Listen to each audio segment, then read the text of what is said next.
Hi, music colleagues. I'm Jess Espinoza from Houston, Texas. I'm Director of Bands at Waltrip High School, and I'm excited to join CMA's Foundation Unified Voices for Music Education initiative. I'm here to share a lesson with you about the blues form and chord building. So let's go ahead and get started.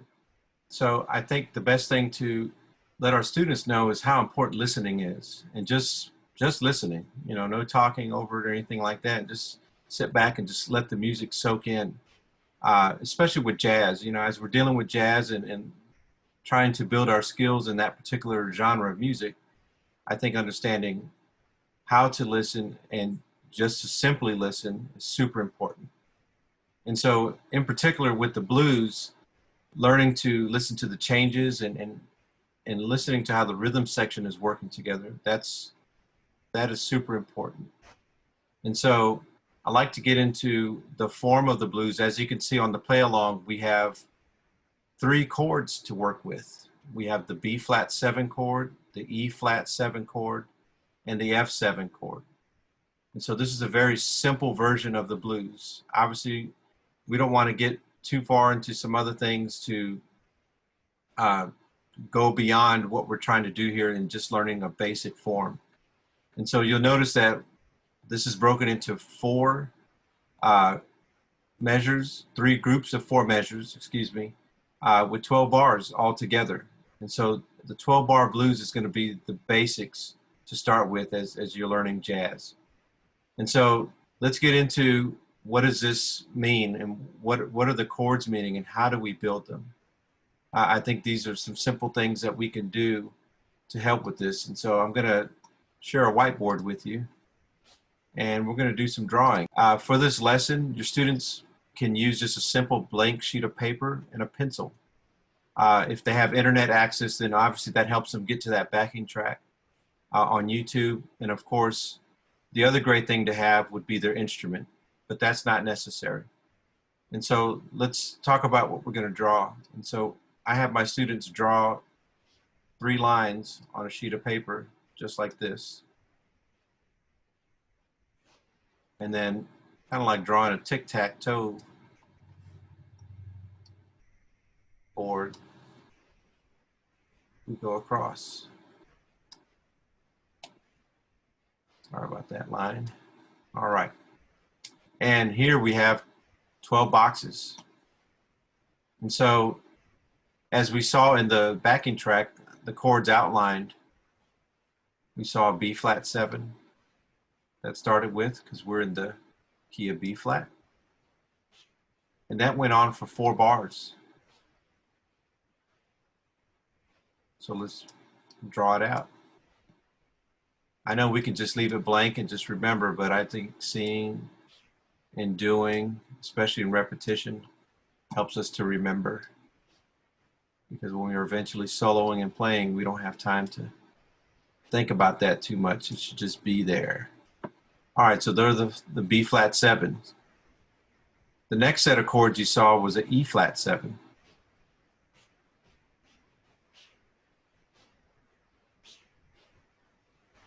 That was in this 5th and 6th bar. So again, I think drawing it all out really helps us to remember what we're doing. Then it returned to the B flat 7 chord for the next couple of bars. The last 4 bars, we had the F7 chord, then we had the E flat 7 chord. Went back to the B flat chord.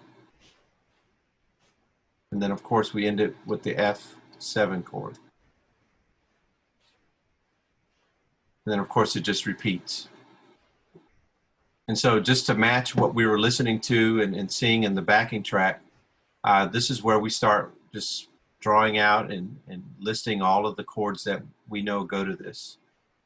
I think the next step is to introduce Roman numerals. Obviously if they choose to move on beyond high school into college, they're going to get into some music theory. They might be getting into some music theory now, and so why not show them the Roman numerals? And so the Roman numerals will help us to translate this to any key signature.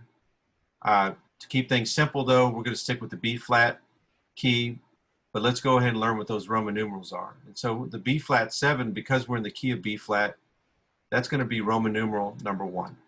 And so I like to draw that right under. And so again, I think it's important to draw it under each box. So that's the 1 chord. The E flat 7, we're going to call that the 4 chord. And I'll talk a little bit later about why it's the 4 chord, where it comes from. So we draw those Roman numerals out. You see, we get back to B flat. Well, what is that going to be? Of course, all the students should say that's the 1 chord. And of course, we're going to get to that F7. We're going to call that the 5 chord.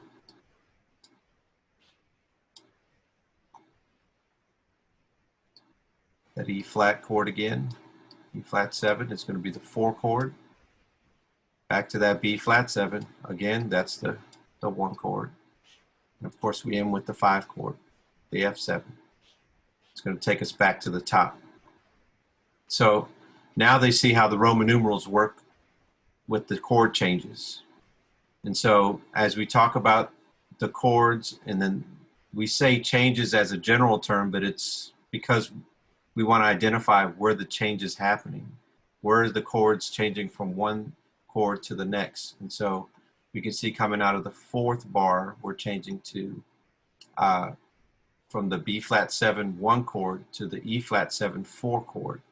And then coming out of the 6th bar into the 7th bar, we're changing from the E flat 7 4 chord back to the 1 chord, the B flat 7.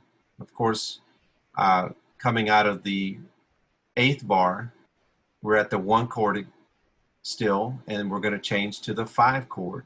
And then, of course, the changes get a little more complex in a sense, going from the 5 to the 4 to the 1 to the 5 to close out the last four bars, and then it's going to take us back to the top, and we just repeat that process again. And so those are our 12 bars of blues chords, or the dominant chords.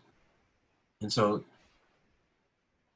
before we get into what a dominant chord is, let's talk about just the basic form of these chords. And I like to start with just teaching the triads of all these. And so I think it's easy to start with the 1, the 3, and the 5 of each chord. And so how do we figure all that out? I ask the kids to go ahead and draw out or write out their B flat major scale. So let's start with the B flat chord and the B flat major scale. Write this out real quick.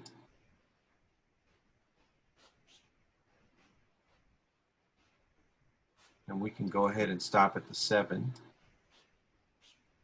And I like to show them the scale degrees that go with this. It hopefully makes a little more sense, especially since we're working with numbers and Roman numerals and all that good stuff. All right, so let's figure out the 1, 3, 5 of B flat 7. So if we write our scale out and we go right to the scale degrees, it's pretty obvious where the 1, 3, and the 5 are.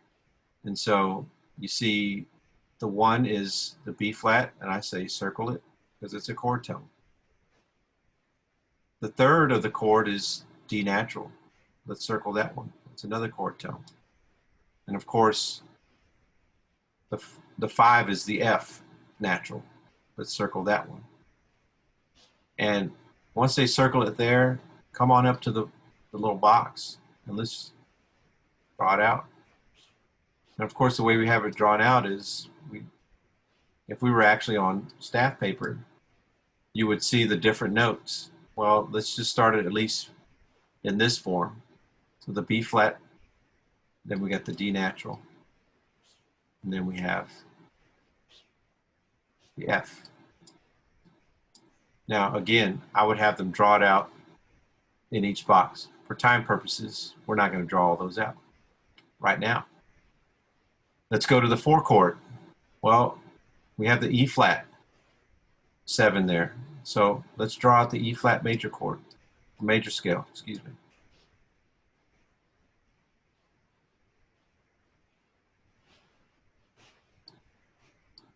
And again, we're going to list it out, and then we're going to put those scale degrees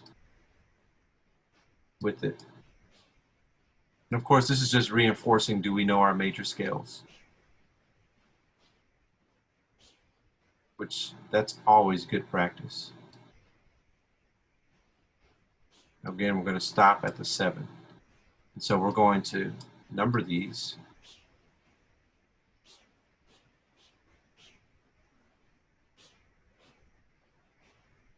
And that's our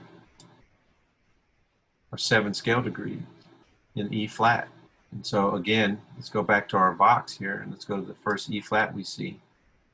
And we're going to figure out what the 1, 3, 5 is, so we can learn about triads if we haven't already.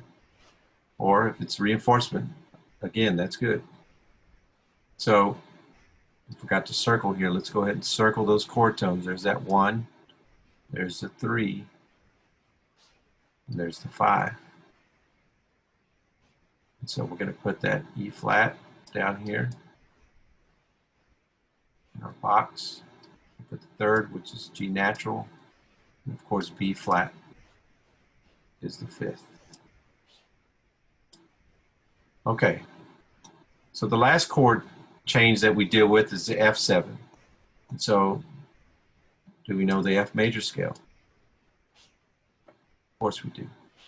So, let's go to F major scale, draw that out.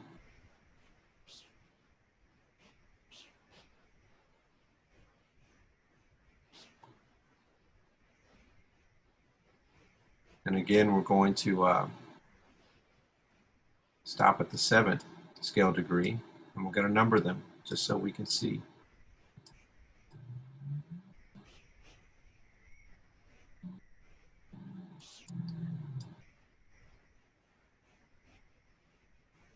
All right, and let's circle those chord tones again. We know we're working with 1, 3, and 5. So there's the 1, F natural. A natural is the 3rd, and then C is the 5th. Okay, so we're going to go to our box here where the F7 happens the first time. And again, we're going to outline the chord. 1, 3, and 5. So that 1 is F, 3rd is A, and the 5th is C. Okay, so now at least we have a good idea of the major triads that we're working with. And hopefully just in that, they can start to see some relationships, some different relationships that they can be looking for. Is this, you know, are there any common notes in any of these chords? Well, they should see that between the B flat and the E flat chord, that B flat is a common note between those 2 chords. That's going to be important for them later when they're starting to develop solos and lines, that they can see how the chords are threaded together by common notes. Down here in the 5 chord with the F7, you can see that there's not really a note yet that we can thread together yet, but we're going to get to that. All right, so once we know our triads for all this, now we're going to get into adding the 7th scale degree, or the lowered 7th, or the flat 7th, and then we're going to create dominant chords. And so let's just add the number 7 up at the top. And hopefully this is not confusing because you see 2 7s here. But we're going to have the 7 here, and then the 7 down here. Now to make this dominant, we can't use the major 7 of the major scale. We have to lower this. And so I like to draw an arrow above it so that they remember to lower it when we're building dominant chords. Put the arrow there. And so we lower it by a half step. And so what's going to happen is this A natural in the B flat chord is now going to become A flat. Now we have a lowered seventh. In the E flat chord, we're going to find that seventh scale degree. It's D natural in the major scale, but we're going to lower that a half step. So that becomes D flat. And of course, in the F major scale, that seventh scale degree is E natural. We want to lower that one a half step, and now we have E flat. And so we should see four chord tones now in our boxes. And so we have the lower seventh. So now we have four notes in each of our boxes to work with as far as outlining the chord just to the dominant seven. And so they get to see this in the order that they come, and then again we go back and look at what are the common notes that we have here. So now have we added something, or has something changed? Obviously. Well, earlier we didn't have any relationship to the F7, but now we do, because the flat 7 of F7 is the same note as the root of the fourth of the 4 chord. And so there's some commonality there now. Same thing with what we're doing here. F was the 5th down to the 5. And so there was that relationship. Just finding little things like that helps to make a little more sense of how all this goes together. You can look for other relationships, like the 5 in B flat, the 5 note, or the 5th note of the E flat 7, which is B flat, is only one step away from the 5th in F7, which is C natural. And so that's something to look at and something to relate to. All those kind of things are super important for us to point out, so that eventually, as we're playing through this, or we're starting to develop lines later, they'll understand this basic idea of how these 3 chords are related to one another. Okay, so from here, once we have all these notes, well, now it's time to play. And so it's a good time to listen again. And so I would play the backing track again for them so that they can hear the changes. And now they can follow along with their paper, the changes. And I think it's important, put your finger on the box as it's going along. Kind of like the old bouncing ball that would go across the words. And that's what they can do here. And so with their pencil or their finger, they're following the changes. And so that's helping them with time. That's helping them with keeping up with how the changes are happening. And then hopefully it's starting to put together what they're listening to. Because we started with listening, and we're going to listen in the middle, and then we're going to listen again at the end. Of course, the last part of listening that we're going to eventually get to is hopefully where their horn comes into play. And that's by having each person go around the room and play along with the changes. Everybody start together if you can. If you're in person, this works great. Everybody, let's start by playing the root over the changes. And so it's either having the backing track play it or having the rhythm section play it. And so the rhythm section can be very simple too. I mean, they can just play roots or what have you. But if we're using the backing track, let's definitely have the horns start with just playing the root. Let's start with whole notes to make it real simple. So they'll play B flat for each bar that they see the 1 chord. When we change to the 4 chord, they'll play E flat. And then of course, changing back to the 1 chord, B flat. When they get to the 5 chord, we're going to play that F natural. Then we're going to play E flat. Then we're going to play B flat, and then F. And so they're basically playing the roots of each chord as it's happening. The next step from there, obviously you can add rhythm if you want, or let's go to playing the 3rd of each chord. And so now we're getting away from just playing the roots. Now we're playing the 3rd for each chord. And then of course, so forth and so on, we can continue with the 5th chord of the chord, and then the dominant 7th of the chord. And so they're getting used to playing this and hearing how their note fits with the rhythm section as they play from measure to measure. Along the way, what we're doing too is bringing comfort to playing along with the changes. And so with practice and repetition, that hopefully takes away the fear of playing along. And so once you do start to add rhythm to what they're doing, whether it's just simple quarter notes or let's swing eighth notes or what have you, they can start to feel a lot better when it comes time to actually improvise. And so if you change or go off into some other things like the blues scale or actual licks or lines that they might learn, they would have already gotten past the idea of, well, I don't know what to play. Sure you do. You know the chord tones, so play the chord tones. That's something we've already worked on, we've outlined, we've written it out, and we have something to look at, to follow if necessary. So hopefully this has been helpful in giving you a lesson on teaching your students how to play the blues form, understanding that it's 12 bars, how the chords are built, and then of course getting them comfortable with the idea of eventually improvising over these changes. And so I'd like to end with us listening one more time to the changes that we have with our backing track, and I wish you all the best.